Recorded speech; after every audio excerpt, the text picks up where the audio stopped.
Subscribe कीजिए ध्येय IAS channel को और बेल आइकन को दबाइए लेटेस्ट वीडियो सबसे पहले देखने के लिए।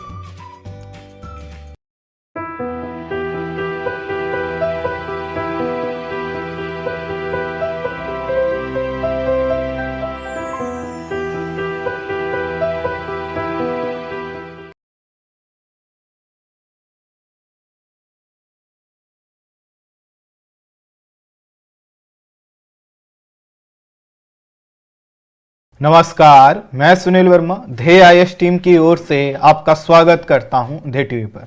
हम बात करेंगे डेली करंट अफेयर्स के अपने प्रोग्राम पर, जैसा कि हम प्रतिदिन करते आए हैं।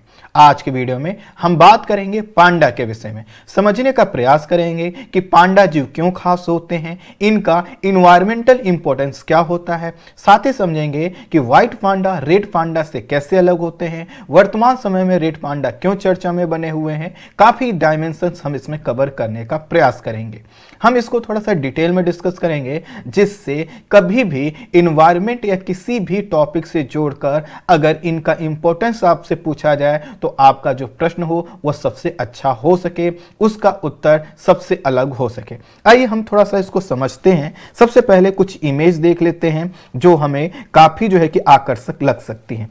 ये देखिए कुछ छोटे छोटे जीव दिखाए गए हैं जो कि व्हाइट पांडा हैं, जिनको सिंपली हम लोग ज्यादा जानते हैं।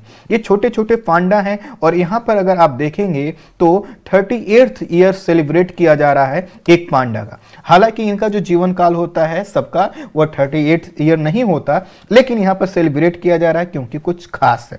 तो ये जो पांडा है आप देख सकते हैं कि कितने खूबसूरत जीव आपको देखने को मिल रहे हैं। अब ये है जो है कि रेड पांडा, जो हमने अभी देखा वह था व्हाइट पांडा, ये है रेड पांडा जो कि आपको पेड़ की डालियों पर आराम करता हुआ दिखाया गया है। उसके बाद देखेंगे तो ये देखिए इसको काफी खूबसूरत, आपको लगेगा जैसे बिल्ली प्रजाति का ये जीव है और इसको आप अपने पास रख सकते हैं, लेकिन ये आपके पास नहीं आएगा क्योंकि इसको प्रकृति में अकेला रहना पसंद है और काफी अच्छा है, देखने में खूबसूरत है। और सबसे बड़ी बात है कि यह हम लोगों से दूर रहता है, इसलिए और अच्छा है क्योंकि प्रकृति के साथ इसका जो जुड़ाव है काफी अच्छा है। समझेंगे कैसे ज्यादा अच्छा है।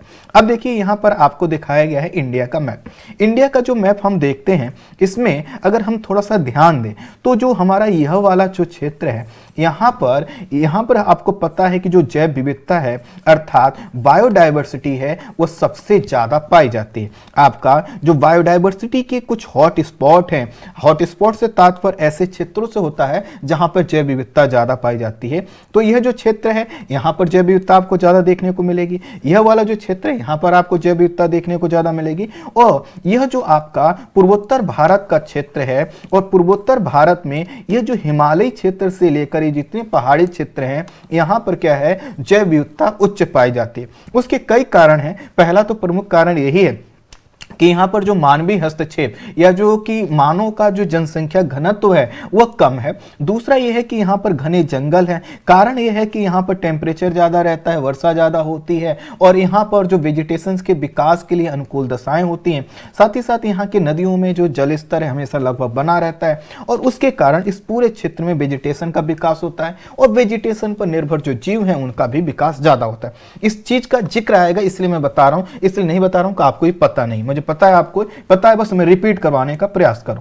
अब देखिए आपको ये पता है हिमालय क्षेत्र है और ये हिमालय जो है कि यहां पर ऐसे जाकर बेंड होता है।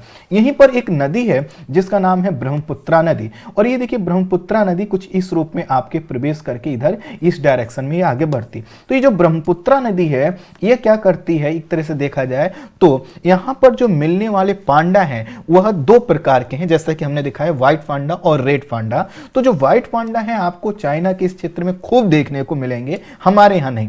लेकिन जो रेड पांडा है वह रेड पांडा इंडिया में भी पाए जाते हैं और चाइना में भी पाए जाते हैं। लेकिन हाल ही में जूलॉजिकल सर्वे ऑफ इंडिया ने अपने रिपोर्ट में बताया है कि हमारे यहां भी जो पांडा है जो रेड कैटेगरी के हैं उसमें दो पांडा होते हैं, इंडियन पांडा अर्थात जो भारत में पाए जाते हैं और दूसरे चाइनीज। तो जूलॉजिकल सर्वे ऑफ इंडिया ने यह कहा है कि जिन पांडा को अभी हम ये समझते थे कि वो इंडिया में नहीं पाए जाते, सिर्फ चाइना में पाए जाते हैं, वो भी इंडिया में पाए जाते हैं। तो कई तरह की चीजें हैं जिनको हम टेक्स्ट के माध्यम से समझते हुए आगे बढ़ते हैं। आई होप आपको ये जो जीव है ये तो अच्छा लगेगा ही और इसकी जो इंफॉर्मेशन है वो भी काफी अच्छी लगेगी।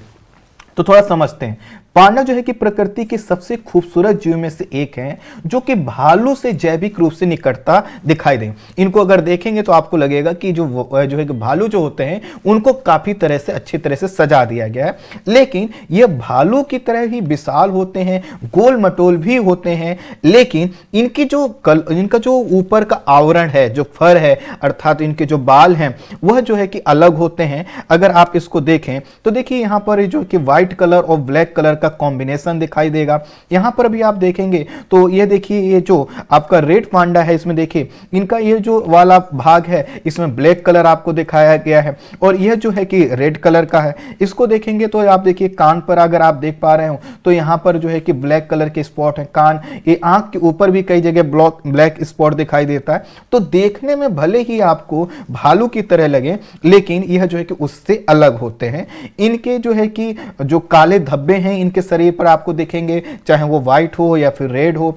आंख और कान के ऊपर भी काले धब्बे आपको देखने को मिलेंगे, और इनके जो व्हाइट पूरा शरीर होता है, ऊपर वाला भाग, उस पर या तो सफेद कलर का आपको फर या उसके बाल दिखाई देंगे या फिर लाल कलर के दिखाई देंगे। सबसे बड़ी बात यह है कि भालू की तरह यह हिंसक नहीं होता, बल्कि एक शांति प्रिय जीव होता है। यहाँ पे टाइपिंग एरर है, तो एक शांति प्रिय जीव माना जाता है, और इसी के कारण इसको शांति के प्रतीक के रूप में देखा जाता है। जैसे आपने कबूतर को देखा होगा शांति के प्रतीक के रूप में, ठीक यहां पर भी इस जीव को भी शांति के प्रतीक के रूप में माना जाता है। और जब अगर आपको लगेगा कि यह जीव अगर आपके सामने आ गया है तो आप जरूर चाहेंगे कि आपके पास आएगा, लेकिन आपके पास नहीं आना चाहेगा, क्योंकि इसको अकेला रहना पसंद है, और यह किसी के भी जहां पर ये रहता है उसी एरिया में रहता है। ये भी नहीं कि दूसरे पांडा के एरिया में प्रवेश कर जाए या फिर जो है कि कहीं दूसरे जगह प्रवास कर जाए।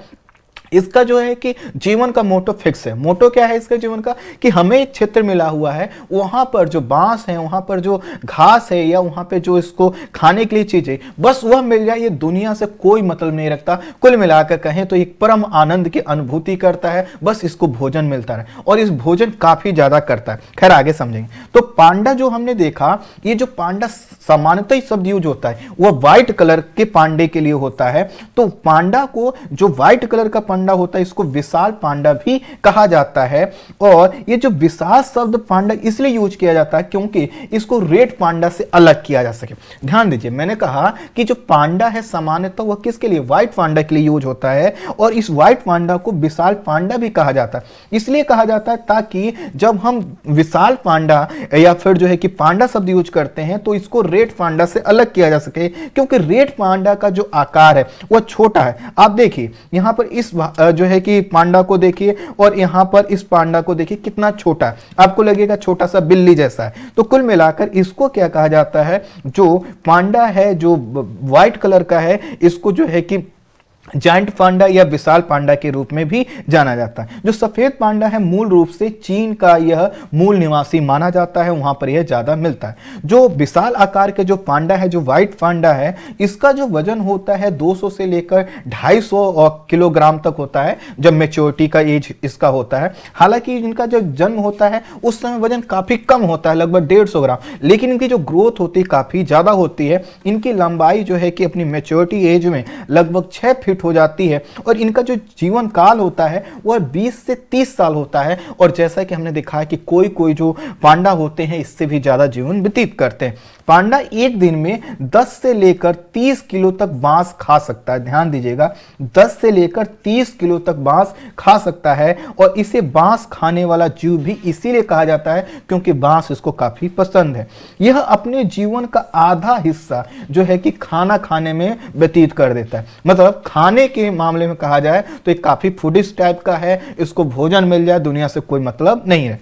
यह अकेले रहना पसंद करता है, और पेड़ पर चढ़कर उस पर आवास नहीं बनाएगा, मतलब उस पर जाकर सो जाएगा, डालियों पर सो जाता है, मस्त रहने वाला चीज। और सबसे बड़ी बात है अपने सीमित क्षेत्र में रहता है, दूसरे क्षेत्र में प्रवेश नहीं करता, और यह एक आलसी जीव के रूप में माना जाता है। आलसी इसलिए क्योंकि इसको परम आनंद की अनुभूति हो रही है भोजन करने में। यह जो IUCN अर्थात जिसकी रेड लिस्ट निकलती है, उसके जो है कि रेड लिस्ट में इसको वेलनरेबल या अर्थात सुभिद्ध कैटेगरी में इसको रखा गया है। इसका मतलब है, सुभिद्ध का मतलब यह है कि यदि इनका संरक्षण का प्रयास हमने ना किया तो यह जो है कि इनके अस्तित्व पर संकट आ सकता है, अर्थात इनको खतरा पहुंच सकता है। इसी के कारण चीन ने व्हाइट पांडा को क्या किया है, इनके शिकार और व्यापार को प्रतिबंधित कर रखा है। अब देखा, अभी तक हमने समझा जो है कि व्हाइट पांडा और सफेद पांडा के अलावा एक और इसकी प्रजाति है जो कि क्या है, रेड पांडा है। तो अब हमें समझना है थोड़ा सा रेड पांडा के विषय में। जो रेड पांडा है जैसे जिसको हमने दिखाया, ये भी इसकी भी दो प्रजातियां होती हैं।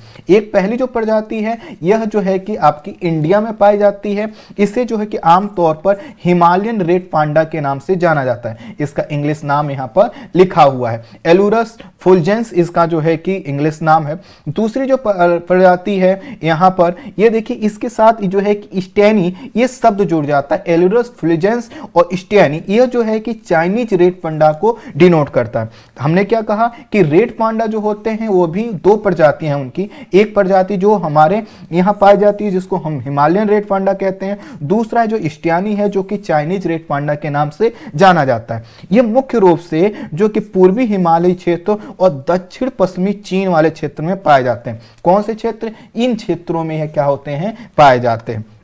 अब ये जो क्षेत्र हैं यहाँ पर पाए जाते हैं, तो जो स्वाभाविक है इन क्षेत्रों में अगर क्या होगा, मानवीय गतिविधियां होंगी, इनके आवास को अगर नुकसान पहुंचेगा तो इनके अस्तित्व पर खतरा आएगा। ये जो रेड पांडा होते हैं इनके शरीर पर आपने देखा तो लाल रंग के रोए आपको दिखाई देंगे और उस पर व्हाइट कलर के जगह जगह पर व्हाइट और सफेद जो है कि ब्लैक कलर के स्पॉट दिखाई देंगे। तो ऊपर से अगर आप इसको देखेंगे तो आपको क्या होगा, रेड कलर का एक जो है कि आवरण दिखाई देगा और बीच में इनका व्हाइट और ब्लैक कलर का जो स्पॉट होता है वो इनको काफी खूबसूरत बना देता है।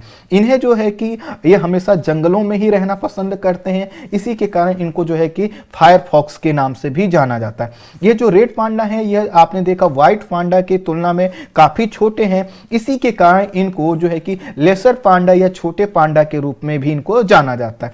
इनके जो पैर और पेट होते हैं वो काले ही होते हैं। ये आपसे पूछा, आपने देखा होगा यूपीएससी में स्टेटमेंट देकर इस प्रकार के प्रश्न पूछे जाते हैं। पूंछ पर जो छल्ले इनके बने होते हैं और इनके पैर के जो तलवे हैं उस पर भी रोए पाए जाते हैं। रोए इसलिए पाए जाते हैं क्योंकि इनका जो निवास स्थान है वह 1500 से लेकर 4000 मीटर की ऊंचाई तक मिलता है और ठंडी के समय यहाँ का जो टेम्परेचर है वह काफी कम हो जाता है। तो इसी के लिए इनके पैर के तलवों में प्रकृति ने क्या किया है, जो है कि रोए दिए हैं, जिससे यह ठंडी के समय भी अपने आप को इनका शरीर जो है कि गर्म बना रहे। यह जो इस ऊंचाई पर जो रेड पांडा पाए जाते हैं भारत, चीन, म्यांमार, भूटान और नेपाल में यह पाए जाते हैं। यह बांस, घास, फल और कुछ कीड़ों को भी खाते हैं, लेकिन मुख्य भोजन इनका जो है कि बांस और कोमल घास की टहनियां या फिर जो है कि कुछ भी पौधे ही इनका होते हैं। ये पेड़ों पर अपना लंबा समय बिताते हैं, इसी के कारण इनको पेड़ों पर आराम करने वाला जीव या पशु भी बोला जाता है। तो आपसे अगर पूछ लिया जाए कि किसकी विशेषता है जो पेड़ पर खा के मस्त पड़ा रहता है, तो वह है आपका रेड पांडा। ये अपने आप को गर्म रखने के लिए कभी कभी गेंद की तरह क्या हो जाते हैं, गोल हो जाते हैं, अपने आप को बिल्कुल सिकोड़ लेते हैं और ऐसा करने के लिए वो अपने सिर को अपनी छाती और पैर और नाक को अपने पिछले पंजे के बीच में क्या करते हैं, छुपा लेते हैं और इस तरह से क्या हो जाते हैं, अपने आप को ठंडी में प्रोटेक्ट कर पाते हैं। जो मादा रेड पांडा होते हैं एक बार में लगभग 1 से लेकर 4 शिशुओं को जन्म दे सकती है और ये जो शिशु होते हैं लगभग 90 दिन तक घोंसले में रहते हैं और उनका जो वजन होता है प्रारंभिक वह जो है कि 7 से लेकर 14 पाउंड तक होता है। यह अपने शारीरिक हाव भाव और अलग अलग प्रकार की ध्वनियों के माध्यम से बातचीत करते हैं और सीटी बजाना इनका जो है कि प्रमुख है, इनकी पहचान है। अगर आप इनके एरिया में पहुंच गए हैं तो आपको इनकी जो सीटियां हैं सुनने को मिल सकती हैं, काफी अच्छे आपको लगेंगे। इनके अन्य जो नाम है वह है बियर कैट, व्हाइट पांडा, फायर फॉक्स, लेसर पांडा और पेटिट पांडा इनके अन्य नाम हैं। सबसे ज्यादा यह एक्टिव दिखाई देंगे, अर्थात जंगलों में पेड़ों से जब उतर के ये घूमने का प्रयास करेंगे तो समय है सुबह और दोपहर का। देर दोपहर ये सबसे अधिक सक्रिय रहते हैं और बाकी ये आराम करते रहते हैं, इसीलिए कारण इनको आसी कहा जाता है। ये जो है कि जैसे कि हमने बताया कि यह सबसे बड़ी बात यह है कि अपने आप को यह प्रयास करते हैं कि किसी भी तरह जो है कि व्यक्ति के संपर्क में ना आए। लाल पांडा प्राकृतिक इनके जो शिकार होते हैं अर्थात जो इनको भोजन के रूप में मार देते हैं वह होता है हिम तेंदुआ, जो है कि धूमिल तेंदुआ और जंगली कुत्ते इनका शिकार करते हैं। हाल ही में क्या हुआ है, जूलॉजिकल सर्वे ऑफ इंडिया ने रेड पांडा के संदर्भ में एक रिपोर्ट प्रकाशित करके यह बताया है कि रेड पांडा की दोनों प्रजातियां, जो हमने बताया कि एक चाइनीज प्रजाति है कि इंडियन प्रजाति है या फिर हिमालयन प्रजाति, दोनों प्रजातियां भारत में पाई जाती हैं।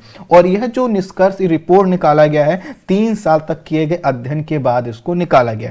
ये जो 2 प्रजातियां हैं चीन और भारत में मिलने वाली प्रजातियां हैं, और पहले यह माना जाता था कि जो चीनी पांडा की प्रजातियां भारत में नहीं मिलती, लेकिन अब की रिपोर्ट में यह बताया गया है मिलती हैं। यह पांडा पूर्वी हिमालय और चीन के दक्षिणी पूर्वी पर्वतीय क्षेत्र में पाए जाते हैं, जो कि मैंने आपको इंसर्कल करके दिखाया था। मैं फिर से दिखा देता हूं, ये वाला क्षेत्र यहां पर यह पाए जाते हैं। भारतीय और चीनी पांडा को अलग करने वाली जो नदी है वह नदी है ब्रह्मपुत्रा नदी मानी जाती है। ब्रह्मपुत्रा नदी के जो पश्चिम में रेड पांडा और पूरब में अर्थात पूरब में जो हमारा इंडिया का क्षेत्र है वहां पर चाइनीज रेड पांडा पाए जाते हैं। तो आपसे अगर पूछा जाए कि कौन सी ऐसी नदी है जो कि भारत में पाए जाने वाले रेड पांडा जो है कि हिमालयन पांडा और चाइनीज पांडा को अलग करती है, तो नाम याद रखिएगा ब्रह्मपुत्रा।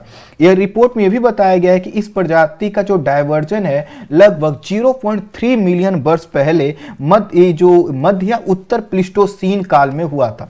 और जो प्लिस्टोसीन काल है इसी को हम लोग आइस एज के नाम से जानते हैं। वह युग जब जो है कि बर्फ हो गया था चारों तरफ, और यह जो आइस एज था आज से लगभग 10,000 साल पहले ही क्या हुआ है, समाप्त हुआ है। तो यह माना जाता है कि यह जो प्रजाति थी पहले एक ही थी, अर्थात चाइनीज और जो हिमालयन या भारत में मिलने वाले जो मुख्य रूप से पांडा हैं वह अलग अलग नहीं थे।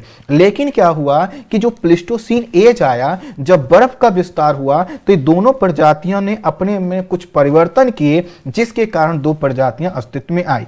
JEDIC का अर्थात जूलॉजिकल सर्वे ऑफ इंडिया यह प्रयास कर रहा है कि नेपाल और भूटान के साथ कार्य करके इन्हें और संरक्षण दिया जाए।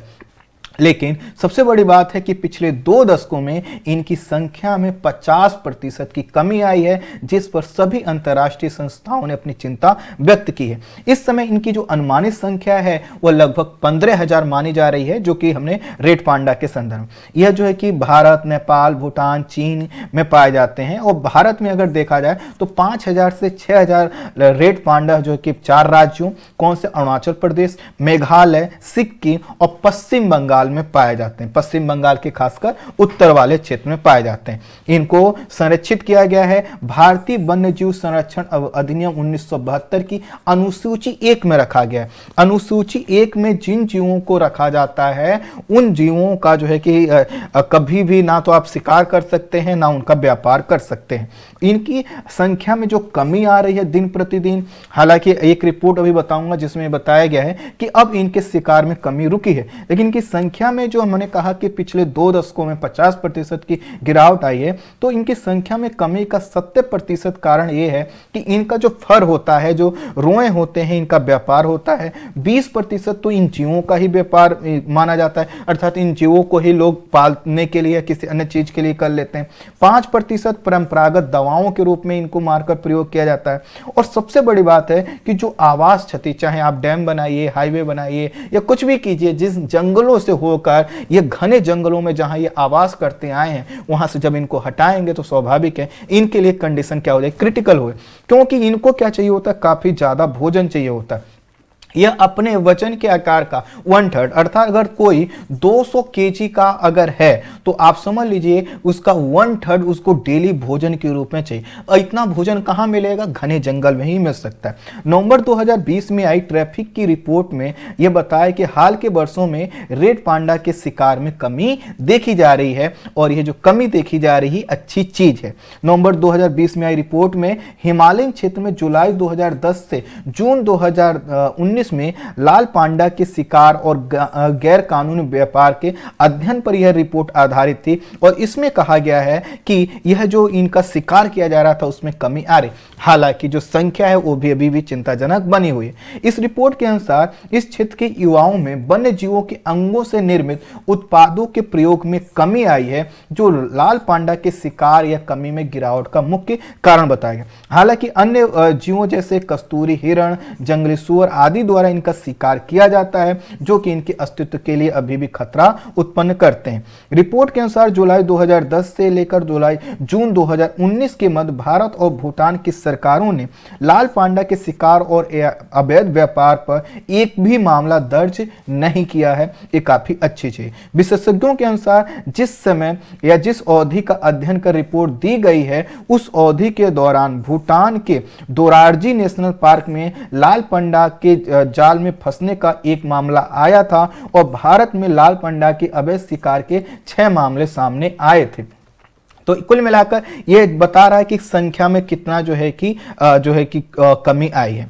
अभी साथ ही नेपाल में भी लगभग 70 लाल पांडा के अवैध शिकार के मामलों पर विशेषज्ञों द्वारा दावा किया जा रहा है और ये कहा जा रहा है कि जो पहले फ्रीक्वेंसी थी उस फ्रीक्वेंसी में काफी कमी आई है। अरुणाचल प्रदेश के 38 ग्रामीण बाजारों को इस रिपोर्ट में शामिल किया गया और यह देखा गया कि यहाँ के जो रेड पांडा से जो इनके अंगों से निर्मित थे, यहां के युवा अब उसका बहिष्कार कर रहे हैं, जिसके कारण जो प्रकृति से उनका जुड़ाव वो भी बढ़ रहा है और संकटग्रस्त और लुप्त प्राय जीवों का जो संरक्षण है उसमें जो आम जन सहभागिता है वह भी बढ़ रही है। रिपोर्ट में लाल पांडा की घटती संख्या और उनकी पारिस्थितिक तंत्र में महत्वपूर्ण भूमिका के कारण लाल पांडा के संरक्षण के लिए महत्वपूर्ण सुझाव भी दिए गए हैं, जिनको हम यहाँ पर दे सकते हैं। सबसे पहले तो क्या है कि जन जागरूकता के अभियानों में वृद्धि की जाए, इनके आवास स्थानों के संरक्षण के लिए समुदाय आधारित संरक्षण अभियान को बढ़ावा दिया जाए, इनके गैर कानूनी व्यापार को रोकने के लिए दक्षिण एशियाई वन्य जीव प्रवर्तन नेटवर्क जैसे कई तरह के मंच स्थापित किए जाए, सीमा सुरक्षा पर जो है कि सहयोग किया जाए और सबसे बड़ी बात है कि जो लोगों की जागरूकता है उसको बढ़ाया जाए। इसके अलावा कुछ चीजें और हम बता दें कि 1990 के दशक में लाल पांडा को जो है कि सिक्किम का राज्य पशु और दार्जिलिंग चाय महोत्सव का शुभंकर बनाया जा चुका है। तो 1990 के दशक में अगर देखा जाए तो सिक्किम ने इसमें बड़ा इसके लिए कदम उठाया। उसके बाद दार्जिलिंग चाय महोत्सव जो होता है उसका शुभंकर इसको बनाया और उसी का जो दार्जिलिंग स्थित जो पद्मयाजा नायडू हिमालयन जूलॉजिकल पार्क है उसने जो है कि 1990 के दशक में जो है कि लाल पांडा के संरक्षण हेतु प्रजनन कार्यक्रम भी प्रारंभ किया और उसका भी फायदा हमें यहाँ पर देखने को मिल रहा है। हाल ही में जो है कि उत्तरी बंगाल में जो सिंगालीला और नेओरा राष्ट्रीय उद्यान में इसकी तस्करी जो है हो रही थी, उसके कारण काफी यहाँ पर जो है कि कई तरह की चीजें आई कि आखिर जो हम प्रयास कर रहे हैं उन प्रयासों को हम लोग कैसे समायोजित करें कि जिससे एक तरफ तो हम ये कह रहे हैं कि उनकी संख्या घट रही है, दूसरी तरफ हम ये कह रहे हैं कि रिपोर्ट हम दर्ज नहीं करें और तीसरी तरफ ये भी सुनने को मिल रहा है कि हाँ कि वहां पर कुछ ऐसी चीजें हो रही। आपको पता है कि प्रत्येक वर्ष सितंबर के तीसरे शनिवार को लाल पांडा के संरक्षण हेतु लोगों में जागरूकता बढ़ाने के लिए क्या किया जाता है, अंतर्राष्ट्रीय रेड पांडा दिवस मनाया जाता है। तो हर वर्ष कब मनाया जाता है? सितंबर के तीसरे शनिवार को मनाया जाता है और इसकी जो शुरुआत हुई थी 2010 में रेड पांडा नेटवर्क के द्वारा की गई थी। आई होप आप समझ पाए होंगे कि रेड पांडा का जो इंपॉर्टेंस है वो कितना अच्छा। सबसे बड़ी बात है कि यह जो जीव है इसकी जो खासियत है यह क्या है, एक प्रकार का इंडिकेटर है। इंडिकेटर का मतलब यह है कि अगर इसकी जो संख्या है वह बढ़ती है, संख्या बढ़ती है तो इसका मतलब जो इसकी पारिस्थितिकी है वह सुरक्षित है। और इसकी जो पारिस्थितिकी है उसका मतलब क्या है? इसकी पारिस्थितिकी का मतलब यह है कि जो जंगल वाले क्षेत्र हैं वह जंगल वाले क्षेत्र सुरक्षित हैं, साथ ही साथ ये जो जंगल वाले क्षेत्र सुरक्षित हैं और उसमें मानवीय हस्तक्षेप क्या हो रहा है? कम हो रहा है। जब मानवीय हस्तक्षेप कम हो रहा है, जंगल सुरक्षित हैं, तब इनकी संख्या क्या होगी? बढ़ेगी। और अगर इनकी संख्या में कमी आती है इसका मतलब यह है कि इसके संरक्षण के लिए जो हमारा प्रयास होना चाहिए था वह हम नहीं कर रहे हैं या फिर इन जीवों को हम नुकसान पहुंचा रहे हैं और इसकी वजह से जो आने वाले समय में इन पर निर्भर जीव हैं या फिर यह जिस इकोसिस्टम में रहकर उसके सस्टेनेबल डेवलपमेंट में अपना योगदान देते हैं, उस इकोसिस्टम को मजबूत रखते हैं, कहीं ना कहीं वो क्या हो रहा है, उसमें दिक्कत है। तो ये जो इंडिकेटर्स स्पीसीज हैं ये आपसे पूछा जा सकता है। आई होप आपने जो है कि समझा होगा कि रेड पांडा क्यों चर्चा में बने हुए। इस वीडियो में इतना ही। Thank you so much.